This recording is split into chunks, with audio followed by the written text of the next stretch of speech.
Hi, I'm Larry. I'm your instructor, and this is the garage lecture for lessons 12. This part of the class, we've covered technology and we've looked at how it impacts individual businesses or market segments. And last lesson, lesson 11, we looked at how it impacts individuals.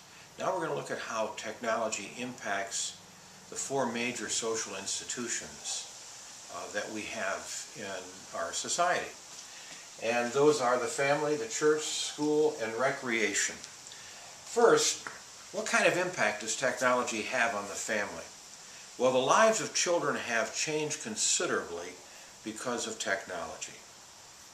I was alive when television was first invented, and I remember when the first family on our street got a color television set. And now I've got a widescreen, flat screen, 1080p, HD television that gives remarkable images.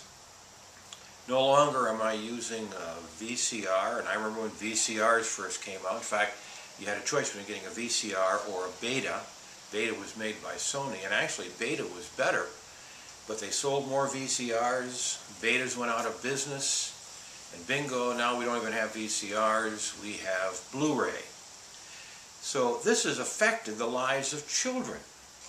I remember when my oldest daughter grew up, one of the big TV shows we always liked to have her watch was Sesame Street. The other one was Mr. Rogers. It was able to educate her. Now when I look at television on Saturday morning, I don't see much education going on at all. But children, a lot of families use television to babysit children, and children spend a great deal of time on televisions. They also have been introduced to computers, and computers have changed the lives of children. I correspond with my oldest grandchild, my grandson Connor, on Facebook. He's got a Facebook page. Now, he plays a lot of those games on Facebook that I have absolutely no interest in. And so I block him. And so I never know when he's looking for something for his farm or for the mafia or whatever game he's playing. But I do get messages on how he's doing with his soccer team or his lacrosse team. Big change in the family with technology. My wife and I read to our second oldest grandchild, Allison, every Wednesday night. And we do that by using a computer. And we log on, they log on, we've both got webcams, and we're able to see each other, and she's able to read, and we're able to enjoy each other's company.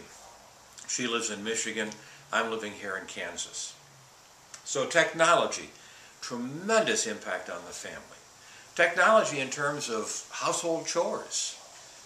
Now there are so many things that make taking care of a house so much easier.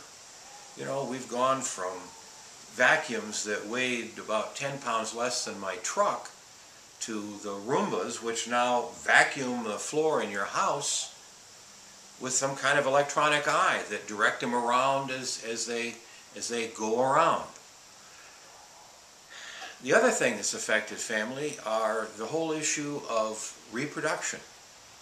Because of technology, families that didn't have children or couldn't have children now have been given hope because of in vitro fertilization. There are just so many different ways now that a family who can't have children can have a child. So technology, tremendous impact on the family. The church. Now there's something I know a little bit about. I usually don't tell classes right up front that I'm a minister. I'm an Episcopal minister, and I've been ordained 38 years. Most of that ministry I've worked part-time, primarily in small churches.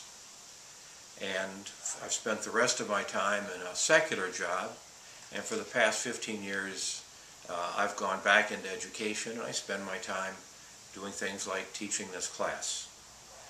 The church and religion have had just a tremendous impact from technology. The Bible and other books from other of the great religions were all written for agricultural environments. And now we have a technology-enhanced world. And sometimes it's difficult to justify Scripture, no matter where your Scripture is coming from, your Scripture to what's happening in society today. This does not necessarily mean it's bad for the church. There are some very positive things about this. The church has to evolve in our understanding of our relationship with some creator or divine being beyond ourselves. And we have to be open to those changes. And I know it's difficult for some. You know, the Amish struggle to maintain that small community. But I've seen the Amish using cell phones. Now, apparently that's okay because a cell phone is not hooked to anything.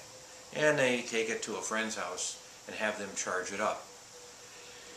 It is difficult as technology progresses for the church or the synagogue or the temple or the ashram not to have to keep up with it.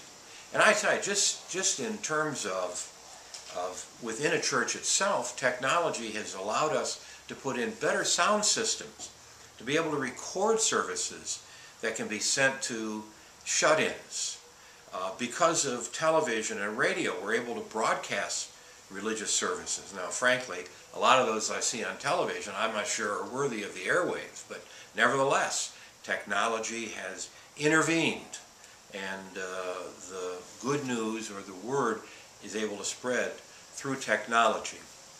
I know a lot of churches that use projectors and PowerPoint to put songs up, to project them up on a wall.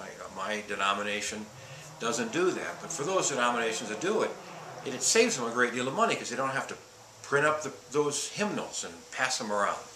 So there has been a big change in the church, and I've witnessed it myself, and I've embraced it myself because I'm not sure that all those changes have been bad. The third institution is education. We find the classroom today much different than the classroom of 5 years ago, 10 years ago, or 30 years ago. I remember when I was in school, we had blackboards. Now you have whiteboards. I was a nerd. I was one of those guys that pushed the 16mm movie projector down to rooms that wanted to show a movie and threaded that movie, that film, through that projector. We didn't have the kind of technology that's available today. But interestingly enough, people still learned. Technology constantly evolves, and it evolves in the classroom. Education has been impacted by it, and it will be impacted by it as we continue to find new technology. Distance education.